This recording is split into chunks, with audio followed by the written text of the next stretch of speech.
Se você já colecionou alguma coisa aqui no Brasil, seja nos anos 80, 90 ou até 2000, você sabe que várias coleções não chegam por aqui.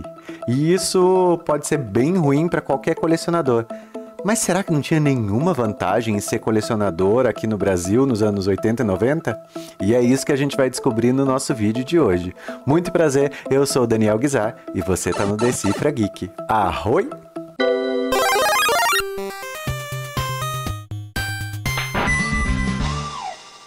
E antes da gente começar o nosso vídeo, eu não posso esquecer de pedir para vocês deixarem o seu like, se inscreverem no canal. Sabe por quê? Porque é só assim que o YouTube vai reconhecer o meu vídeo e levar até as pessoas que têm os mesmos gostos em comum, que gostam de action figures, quadrinhos e até videogames. Então, se você não curte, se você não comenta, esse vídeo não tem relevância e esse vídeo não chega até outras pessoas. Ele começa a ter poucos views, isso vai me desmotivando a trabalhar e fica ruim. Então me ajuda, por favor, e já deixa seu like aqui embaixo. Nos anos 80 e 90, tinha uma grande diferença de se fabricar bonecos aqui no Brasil. Por quê? Porque a gente realmente fabricava tudo isso. Nós tínhamos grandes empresas, grandes fábricas que faziam tudo isso, como a Glaslit, a Grow, a Estrela e até a Gulliver. E todas essas empresas davam sempre o seu toque especial, lançando uma figura que era exclusiva, mudando alguma cor de algum boneco, e isso criando aberrações que muitas delas a gente vai ver por aqui hoje. E isso também foi muito bom para o cenário dos colecionadores. Por quê? Porque hoje nós temos peças únicas que só existiram aqui no Brasil e que valem muito se você quiser vender no eBay. Então, será que você tem alguma coisa que vale muito aí no fundo do seu guarda-roupa, naquela caixa lá em cima? Então hoje a gente vai ver as 10 figuras mais interessantes, únicas, raras e exclusivas que a gente já teve lançadas aqui no Brasil. Vem com a gente! E para começar, a Estrela lançou o Batman naquela série Super Powers lá em 1985. Só que o que aconteceu é que em 89, lá nos Estados Unidos, a Kenner, que era detentora dos direitos, já não tinha mais os direitos dos Super Powers e muito menos do Batman, porque do Batman tinham sido vendidos para Toy Biz, que é aquela empresa que eu adoro, que eu sempre falo por aqui. E aqui no Brasil, a Dona Estrela foi bem sacana. Se vocês virem aqui embaixo de mim, tem esse Batman azulzinho, que é o do Super Powers. E aqui do meu lado, na parte de cima, a gente tem o Batman e o Coringa, que são os da Toy Biz. Eles são bem parecidos com os da Kenner, só que embaixo dele tem exatamente o Batman, que era da Estrela, que era igual ao da Kenner, que foi repintado aqui no Brasil, usando as mesmas cores da embalagem da Toy Biz e representando esse Batman que era do filme de 1989, que a Estrela e nem a Kenner tinham esses direitos. Como a Estrela tinha os moldes desse boneco, eles conseguiram refazer com outra cor, fizeram esse cambalacho, e quando a Toy Biz descobriu, quando a Warner descobriu, a DC Comics descobriu, já era tarde demais, já tinha vendido muito e eles mandaram tirado de circulação e esses bonecos sumiram das prateleiras e hoje ele é um dos bonecos mais raros porque só aqui no Brasil saiu esse Batman nos moldes da Kenner pintado de preto. A Glaslit vai aparecer muito aqui nessa lista porque ela fazia vários cambalachos, mas aqui nesse caso nem chega a ser um cambalacho assim. Eles acabaram comprando direitos de várias séries e produzindo bonecos dessas outras séries nos mesmos moldes, mesmos tamanhos do G.I. Joe. Então a gente teve esse boneco aí que é do MacGyver, que é uma série que fez muito sucesso, passava na tarde, nos domingos na Globo e todo mundo gostava e só aqui no Brasil a gente teve o boneco do MacGyver. Em 1980, depois do sucesso de Star Wars em todos os lugares, em quase todos os cinemas do mundo, em todas as bancas de jornais e bonequinhos e tudo mais. A gente via Star Wars em todos os lugares, se tornou uma grande franquia. E com isso, eles lançaram um desenho que se chamava Star Wars Droids, que passava lá nos Estados Unidos e não fez sucesso quase nenhum. Eles tiveram uma primeira linha de bonecos que vendeu até mais ou menos bem e planejaram essa segunda linha que vocês estão vendo aí na tela. Só que aconteceu que, como o desenho foi cancelado porque ele não era nem um pouco bom, eles cancelaram também os bonecos, porque não ia ter um material de apoio para divulgar esses bonecos. Só que o que acontece é que o Brasil é uma terra de ninguém. A Glaslit comprou os direitos desse Star Wars Droids. O desenho chegou aqui no Brasil, é lógico, com bastante tempo de atraso. Aqui no Brasil chegou na época de 87, 88. E os bonecos foram lançados aqui no Brasil da série 1 de Droids. Só que junto com esses lançados, veio mais um que não tinha sido lançado. Que é esse cara aqui, ó. O Vlix, e é justamente ele que eu tinha quando era criança. Ele é um personagem menor, ele não aparece em quase nenhum material mais de Star Wars, nem em desenhos, filmes, mais nada. Ele era um personagem exclusivo desse desenho e nem era um personagem tão grande. E exatamente por isso ele só foi lançado dessa vez. Ninguém sabe exatamente por que a Glaslit lançou esse boneco. Como eles conseguiram o molde de uma série que tinha sido cancelada lá nos Estados Unidos. Mas o que a gente sabe é que quando a Lucasfilmes descobriu que esse boneco tinha sido lançado aqui no Brasil, os advogados de novo correram atrás de uma empresa brasileira e esse boneco foi tirado das lojas. Só que aí já era tarde, vários tinham sido vendidos. E me causa uma tristeza muito grande de eu não ter esse boneco, porque um aberto, ele custa hoje em dia $200, 250, pode chegar num leilão até $500, dependendo do estado que ele tiver.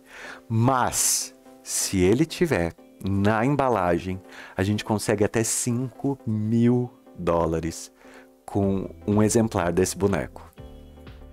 Imagina os fãs de Star Wars como eles são enlouquecidos e como eles gostam das coisas e tem um boneco que só foi lançado em um país do mundo, que foi justamente o nosso país, através da Glaslit em 88. E nos anos 80, nós tivemos um desenho animado que a gente aqui no Brasil gostou bastante. Nos Estados Unidos não fez muito sucesso na época. E exatamente por isso eles resolveram não lançar os bonecos por lá. Só que o que acontece? Aí entrou a Glaslit, que como eles trouxeram o desenho para o Brasil, eles foram atrás dos direitos para fazer esses bonecos, pegaram os moldes originais da coleção lá nos Estados Unidos, que não foi lançada por lá, e lançaram a coleção aqui no Brasil. Então, esse é um tipo de brinquedo que não tem no mundo inteiro. Só a gente aqui teve esses dinossauros. Não sei se algum de vocês já assistiu, mas eles são muito legais, muito bem feitos, esses dinossauros guerreiros.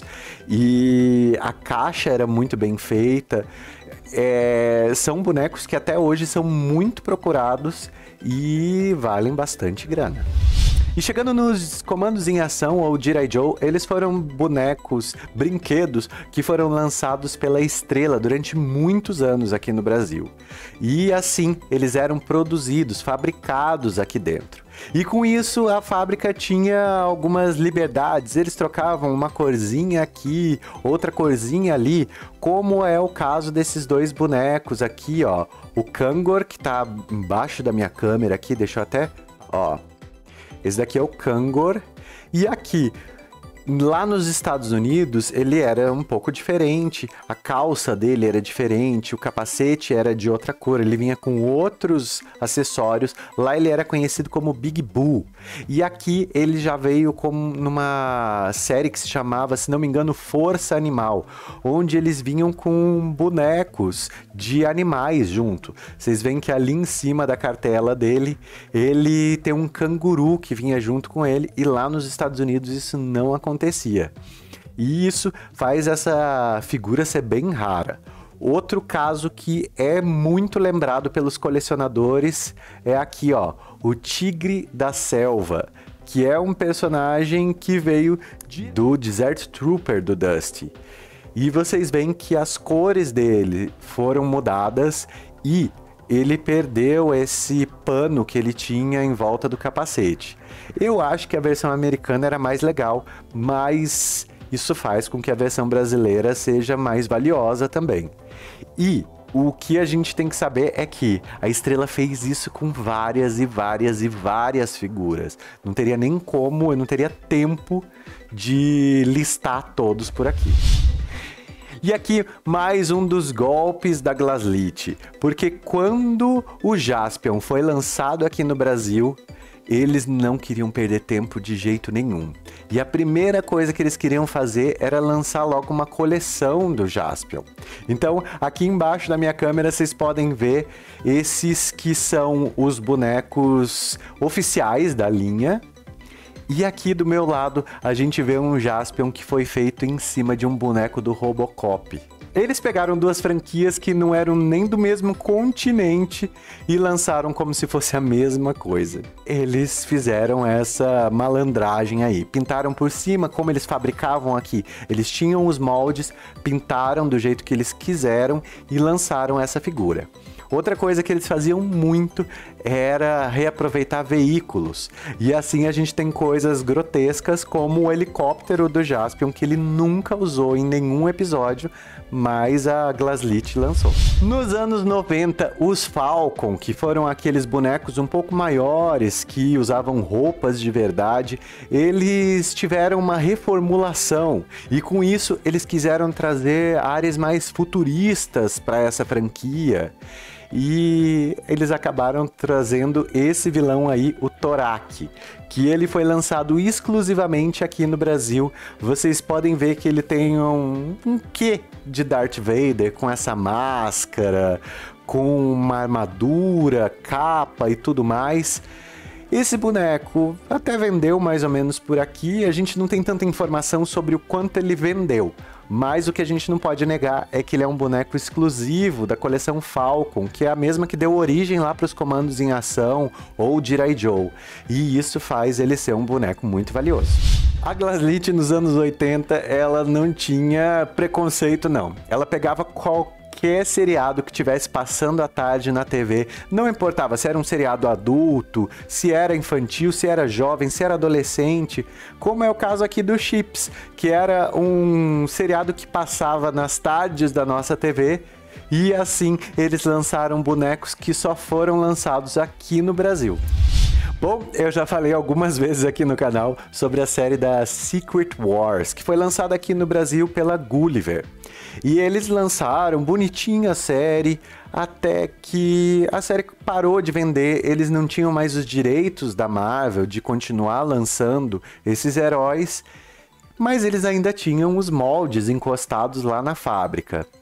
Vamos jogar fora esses moldes? Não, não vamos. Vamos fazer uma série completamente inovadora que usa os mesmos moldes de uma série que era licenciada. E sim, foi o que eles fizeram com os Future Warriors. Eles usam pernas de um, braços do outro, cabeça do outro, tronco do Capitão América, vão fazendo essa misturança e daí a gente tem bonecos com personagens que não são de lugar nenhum, que foram criados para essa série e que são raros e muita gente do mundo inteiro gostaria de ter, principalmente esse cara aí, ó, transparente, que ele usa a peça principal, que é a cabeça do Homem de Gelo, que só foi lançado na Europa, mas aqui no Brasil também foi lançado uma parte dele, pelo menos.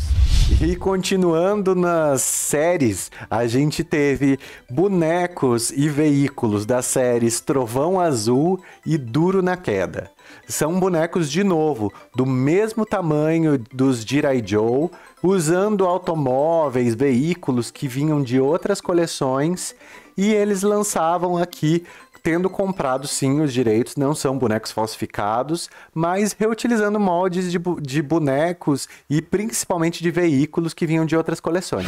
E essa audácia das fábricas brasileiras, com todas essas liberdades com franquias, fez com que nós tivéssemos uma vasta coleção de bonecos que o mundo nunca chegou perto. É lógico que tem várias peculiaridades de vários países, vários bonecos foram lançados em apenas algumas partes do mundo, mas pensando muito bem, eu acho que o Brasil é um dos países que mais tem bonecos exclusivos.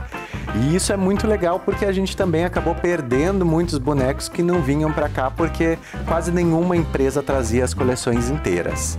E é isso, se você gostou do vídeo, deixa o seu like, se inscreve no canal, eu tenho que sempre pedir isso porque isso ajuda muito. E se você quer participar das nossas lives enquanto a gente está gravando, lembra que toda quarta-feira lá na Twitch, www.twitch.tv/DecifraGeek, eu tô às 6 da tarde. Então, lembrando, 6 da tarde, quarta-feira na Twitch, e assim você consegue assistir, fazer perguntas já na hora e participar da gravação, tá certo? Muito obrigado e até a próxima. Arroi!